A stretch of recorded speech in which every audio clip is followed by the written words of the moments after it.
I had started the Caramoor Trio, and I had started the Osage Chamber Ensemble, and I had started the Maryland Chamber Music Festival. The Caramoor Festival was at a point in its history when it needed to restart.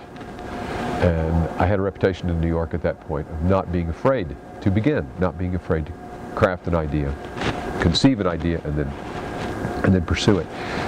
So Caramoor was looking for a new executive director, and I was the person they chose. And I went there. I went there in summer '41, in their 41st year.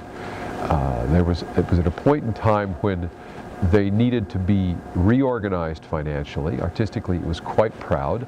It had given up its opera program, so there were certain aspects that had been diminished by the lack of dollars, but lots of bright future, we felt.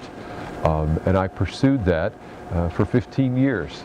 It was the first time that I was only a manager. I was no longer a pianist. I was only a manager.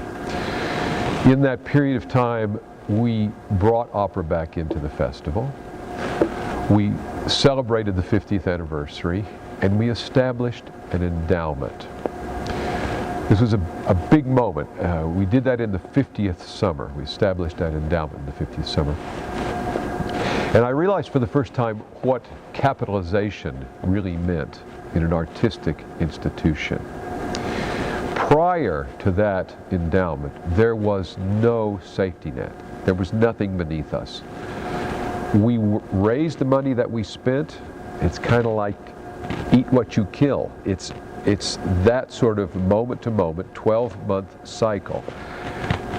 It has its upsides, but it does not allow you to plan. It does not allow you to imagine 3 years out, 5 years out, and therefore make sensible decisions that carry you a long way forward.